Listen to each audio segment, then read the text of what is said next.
आदरणीय दर्शकवृन्द नमस्कार। AP talk टाइममा स्वागत छ। म निरज राज जोशी।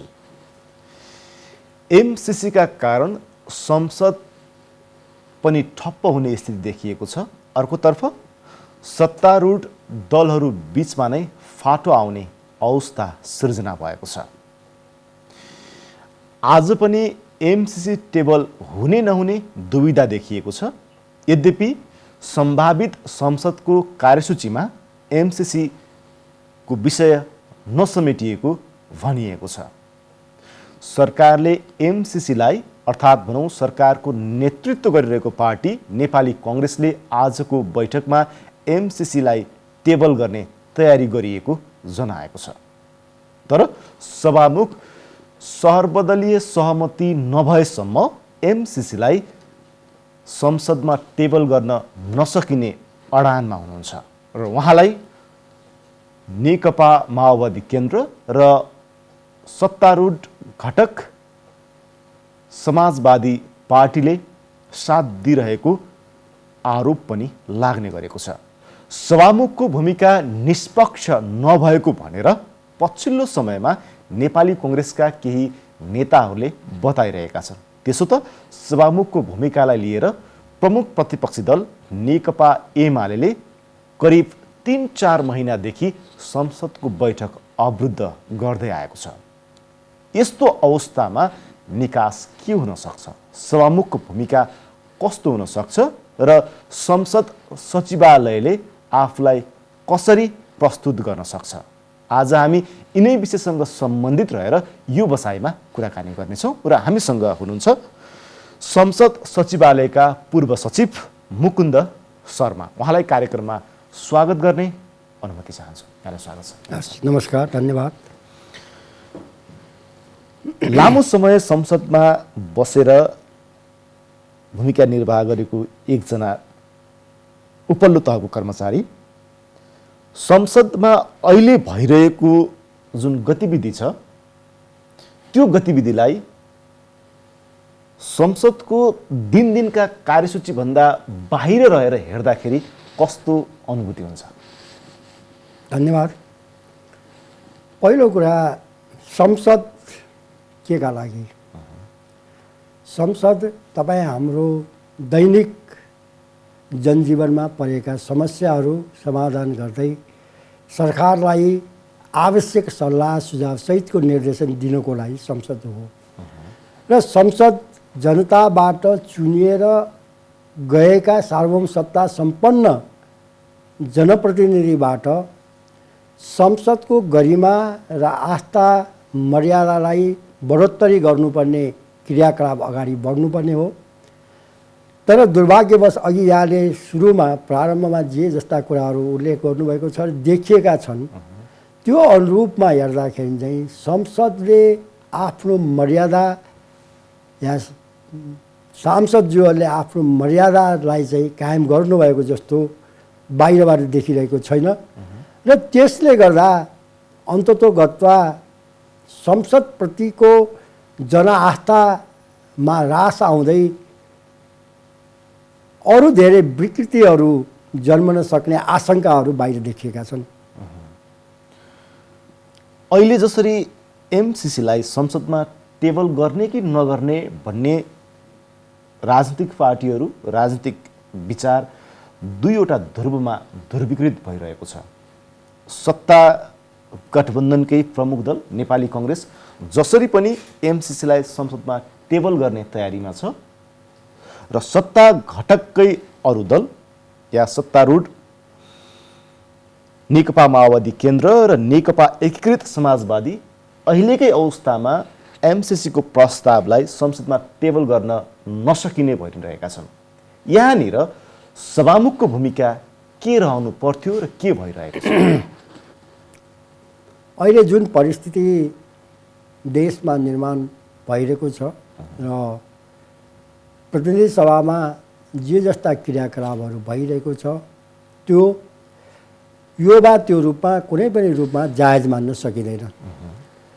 अब एमसीसीको जुन चर्चा यहाँले गर्नुभएको छ त्यो एमसीसी सरकार र सम्बन्धित संस्थाका बिचमा धेरै वर्ष पहिला नै सम्झौता भएको दस्तावेजको रूपमा बाहिर आएको छ र यो बिचमा सरकारमा पनि धेरै पार्टीहरू सम्मिलित भइसकेको छ।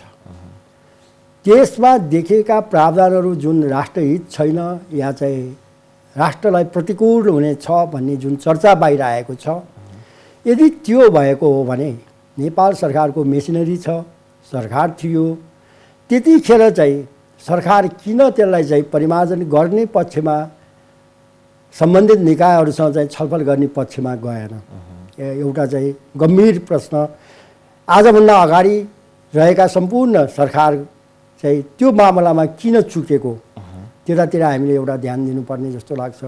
र जहाँसम्म संसदको यहाँले कुरा गर्नुभएको छ, संसदको कार्यव्यवस्था परामर्श समितिको परामर्श दिने काम हो। त्यसले दिएका परामर्श सर्वस्वीकार्य रूपमा सभामुखज्यूले अङ्गीकार गर्नुपर्छ भन्ने कुनै बाध्यता छैन र कार्यव्यवस्था परामर्श समितिमा छलफल भएर निस्केको निचोडलाई कार्यान्वयनमा लैजाँदा संसद सहज रूपमा सञ्चालन गर्न सभामुखलाई सहयोग चाहिँ हुन्छ। किनभने विभिन्न दलहरूको प्रतिनिधित्व त्यहाँ हुने हुनाले सम्पूर्ण दलको भावना त्यहाँ प्रतिनिधित्व भएको हुन्छ र त्यो कार्यव्यवस्था परामर्श समितिमा यो वा त्यो दलले बहिष्कार गर्ने भन्ने कुरा चाहिँ त्यति आफूमा शोभनीय होइन। यो गर्नु पनि हुन्न। अलिकति यसलाई सहज बनाऊ, गर्न पनि हुन्न। संसदमा कुनै पनि विषय कसरी प्रवेश हुन्छ, त्यहाँबाट प्रवेश गर्दा अलि सजिलो होइन। सबभन्दा महत्त्वपूर्ण कुरा के हो भने सरकारले ल्याएको विधेयक कुनै पनि कुरा सरकारको तर्फबाट सरकार सदन भनेकै सरकारलाई आवश्यक पर्ने ऐन नियम लगायतका व्यवस्थाहरू गरिदिनुको लागि सदन हो। यद्यपि त्यसमा गैर सरकारी सांसदज्यूहरूको पनि भूमिका रहन्छ, उहाँहरूको विधेयक पनि रहन्छ, प्रस्तावहरू पनि रहन्छ।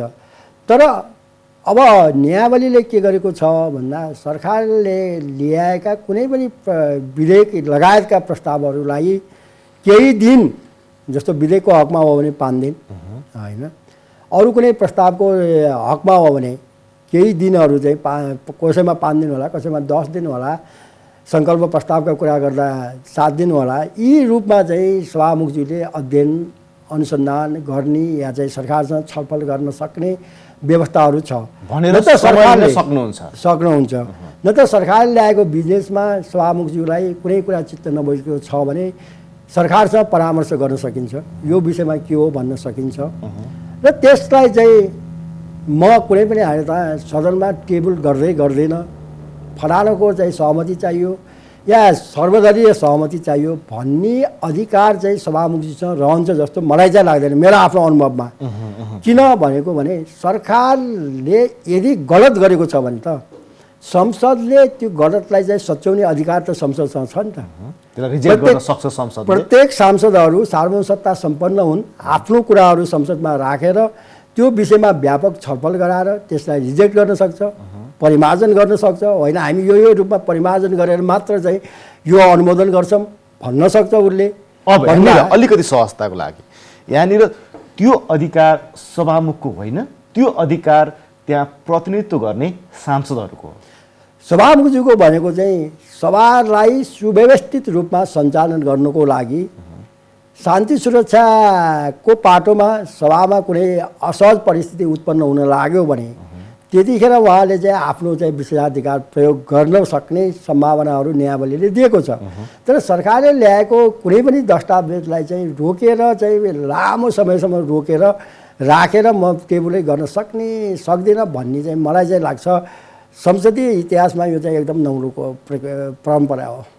भनेपछि कुनै पनि विषय दर्ता भएको छ या विधेयकलाई प्राथमिककरण दिनु पर्यो या प्रस्तावहरूलाई प्राथमिककरण दिनु पर्यो भनेपछि त्यसको यो प्राथमिककरण दिने विषय सभामुखको तजविजको अधिकार हो कि कार्यव्यवस्था परामर्श समितिले? पहिलो कुरा त सरकारी बिजनेसको हकमा प्रायोरिटी नै सरकारले तोक्छ।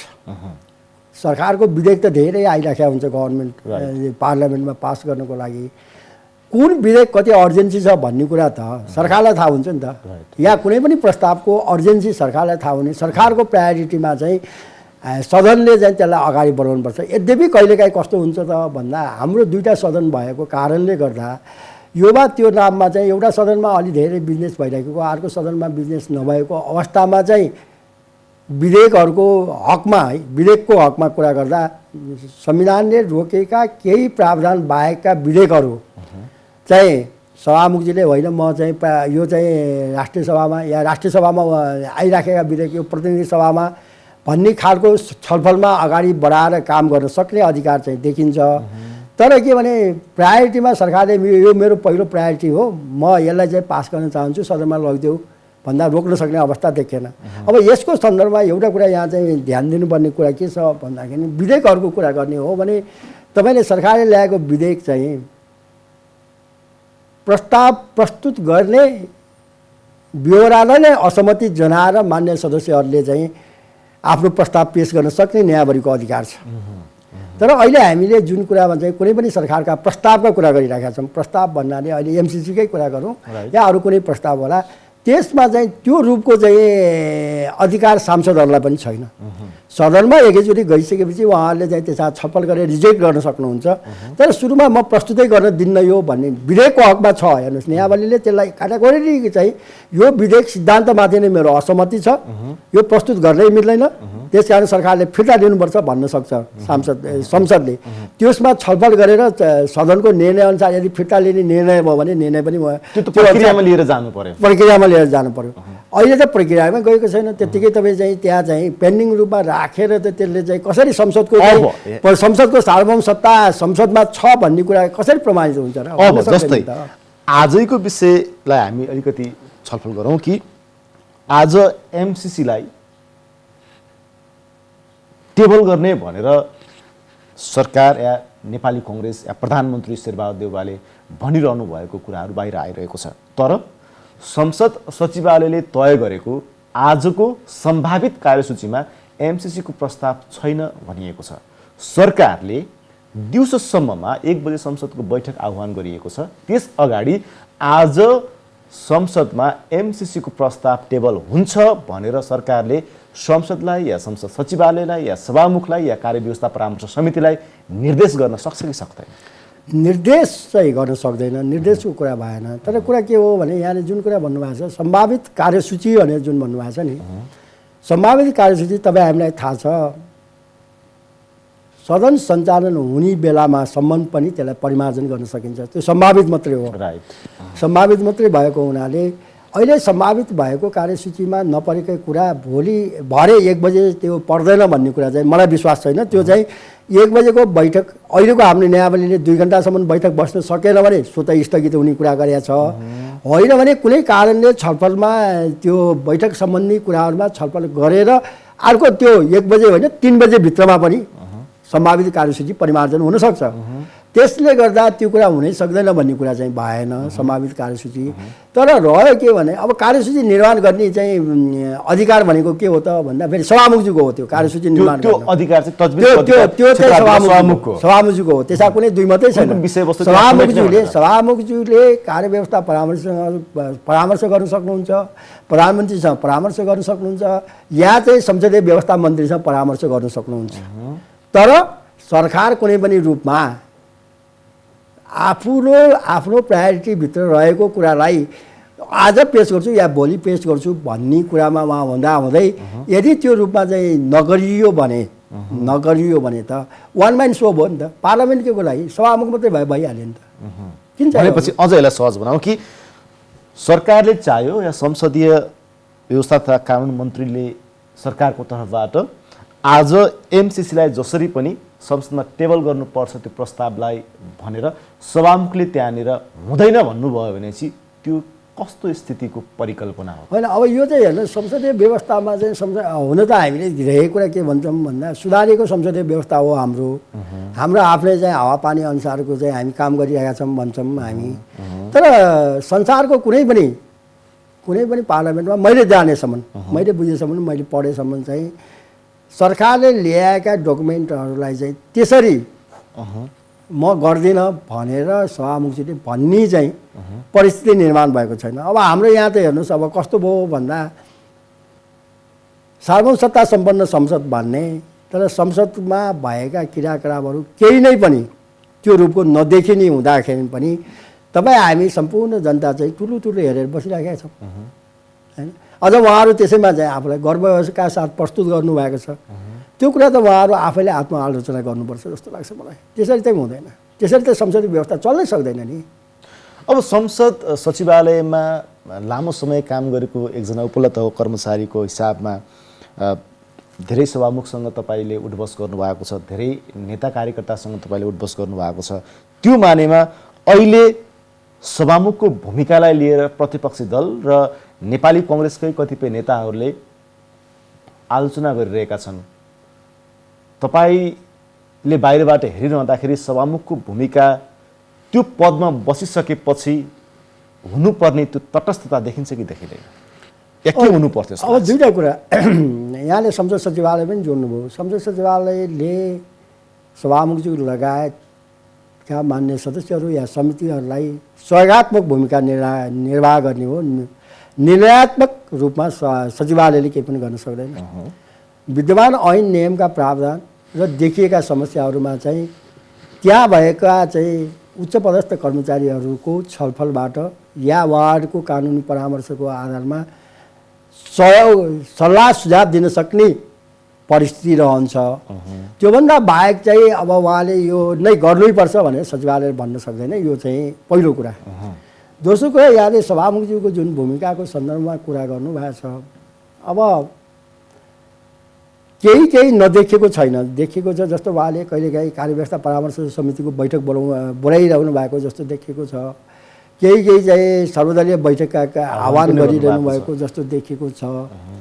तर त्यसबाट रिजल्ट चाहिँ प्रतिक्रिया या रिजल्ट चाहिँ केही पनि देखिएको छैन होइन। र सभामुखजीले, मलाई लाग्छ सभामुखजीले योभन्दा धेरै कुरा गर्न सक्नुहुन्थ्यो। धेरै कुरा गर्न सक्नुहुन्थ्यो भन्नको मतलब पछाडि सभामुखजीलाई यो समस्या समाधान गर्नको लागि, अहिले सदनमा देखेको समाधान गर्नको लागि हामीले बाहिरबाट हेर्दा प्रतिपक्षी दलको नेता र सभामुखज्यूको बिचमा चाहिँ धेरै ठुलो खाडल देखेको छ। राइट।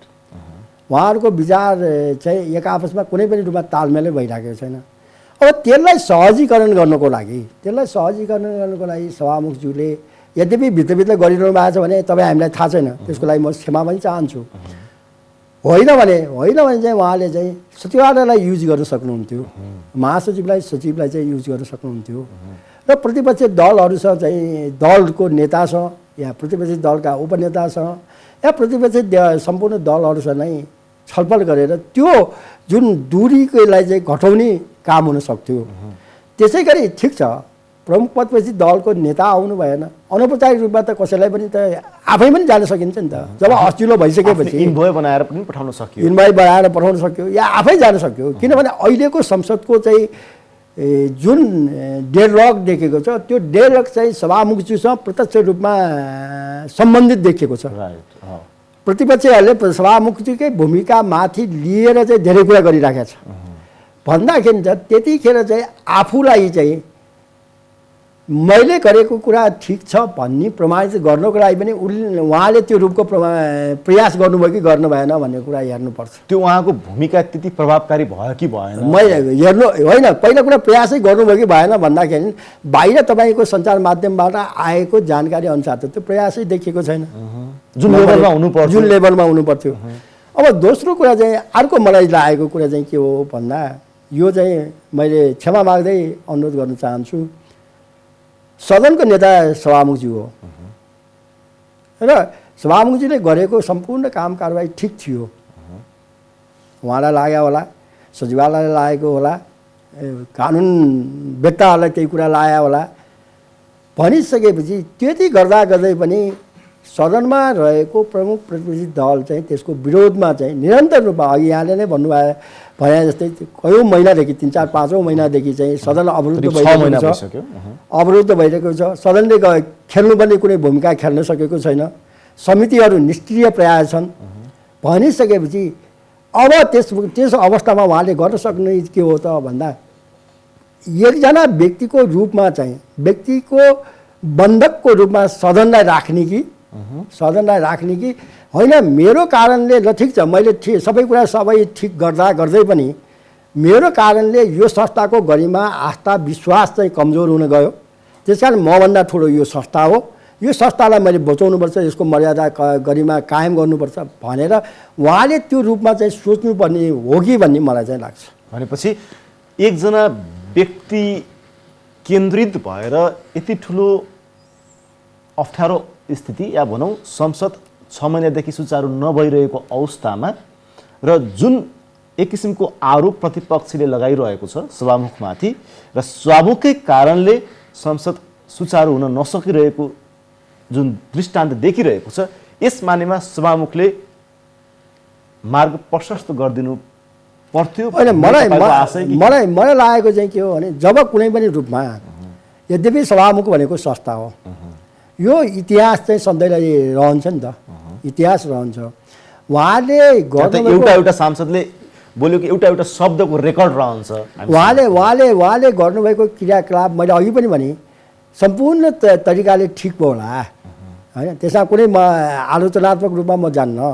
तर त्यति हुँदाहुँदै पनि कहिलेकाहीँ के हुनसक्छ भन्दा मान्छे अरू असहज रूपमा परिस्थिति उत्पन्न भइसकेपछि त्यसलाई कुनै पनि रूपमा सहजीकरण गर्न नसक्ने परिस्थिति देखिसकेपछि त्यसको निकास के त? संस्थालाई चाहिँ बन्दकी बनाइरहनु भन्दा त्यो बन्दकीबाट उन्मुक्ति दिनको लागि आफू एक कदम पछाडि हट्यो भने पनि उन्मुक्ति पाउँछ भने त त्यसले त इतिहास त उहाँ धेरै राम्रो बन्छ होला नि त। यसलाई यसरी बुझ्दा कसो होला मुकुन्द सर कि सभामुख निष्पक्ष हुन सक्नु भएन या सभामुख कुनै पार्टीको कार्यकर्ताको रूपमा भूमिका निर्वाह गर्दै हुनुहुन्छ भन्न मैले भने तपाईँको आशय र मेरो आशय मेल खान्छ? होइन, अब मैले चाहिँ त्यसरी चाहिँ मैले भन्न चाहिँ खोजिनँ। मैले चाहिँ उहाँले सदन सञ्चालन गर्नुपर्ने महत्त्वपूर्ण व्यक्तित्व उहाँ हो होइन, त्यसको लागि उहाँसँग ठुलो मेकानिजमहरू छ। त्यो मेकानिजमहरू सम्पूर्ण प्रयोग गरेर सदन सञ्चालनमा उहाँ चाहिँ सफल हुनु पर्यो होइन। अब कुनै पनि हातमा चाहिँ आफू ठिक हुँदै पनि अरूको कारणले अरूले नचाहिँदो भनौँ न, नचाहिँदो आरोप गरेकै कारणले पनि आफू त्यसमा रहेको एउटा प्रमुख पात्रको हैसियतमा त्यो संस्था बदनाम भइरहेको छ, त्यो संस्थाबाट खेल्नुपर्ने क्रियाकलाप भइरहेको छैन, अनायास रूपमा करोडौँ राजस्व खर्च भइरहेको छ। यी सम्पूर्णलाई मूल्याङ्कन गरेर उहाँले म ठिक छु, ठिक हो भनेर कुनै एउटा चाहिँ सार्वजनिक रूपमा चाहिँ गरेर भए पनि मार्ग प्रशस्त गर्दाखेरि त त्यसले उहाँको व्यक्तित्व चाहिँ अझै चम्किन्छ भन्ने मलाई लाग्छ। मैले योमा त्योमा दलकै रूपमा उहाँ कार्यकर्ता भयो भनेर काम गर्नुभयो भनेर त मैले कसरी भन्न सक्ने कुरा भएन। तर के हो भने देखेको चाहिँ के हो भन्दा बाहिरबाट धेरै मान्छेले हेर्दाखेरि पनि होइन उहाँले यसो गर्नुभएको भए चाहिँ अझै उहाँलाई चाहिँ सुनमाथि सुगन्ध हुन्थ्यो भन्ने खालको चाहिँ चर्चा चाहिँ चलेको छ। मैले यसो किन भने भन्दा उहाँले हिजोका दिनमा प्रतिनिधित्व गर्ने दलले जुन विषयलाई समाइरहेको छ र त्यही विषयमा सभामुख पनि अडिग हुनुहुन्छ, यो मानेमा मैले त्यो प्रश्न तपाईँसँग राखेँ। होइन, अब त्यसरी हेर्दाखेरि त अब यहाँकै सञ्चार माध्यमहरू मार्फत कतिपय सञ्चार माध्यमहरूले उहाँले चाहिँ फलानुले भन्यो भने म यो काम गर्छु या फलानु चाहिँ यस कामको लागि महत्त्वपूर्ण कुरा हो भनेर जसरी चाहिँ बाहिर चर्चा आएको छ, यदि त्यो रूपमा चाहिँ यदि सही हो भने त तपाईँले अघि जे कुरा चाहिँ मेरो आशय र तपाईँको आशय एउटै हो भनेर जे कुरा भन्न खोज्नु भएको छ त्यो आशयमा चाहिँ फरक छ भन्न त सकिन्न नि त, त्यतातिर चाहिँ उहाँले ध्यान दिनुपर्छ। हस्, हाम्रो कार्यक्रममा आएर यति कुरा राखिदिनु भयो, त्यसको लागि तपाईँलाई धन्यवाद। हस्, यहाँलाई पनि धन्यवाद। दर्शकबिन उहाँ हुनुहुन्थ्यो सङ्घीय संसद सचिवालयका पूर्व सचिव मुकुन्द शर्मा। आजको एपी टक टाइमको समय सकिएको छ, बिदा दिनुहोस्, नमस्कार।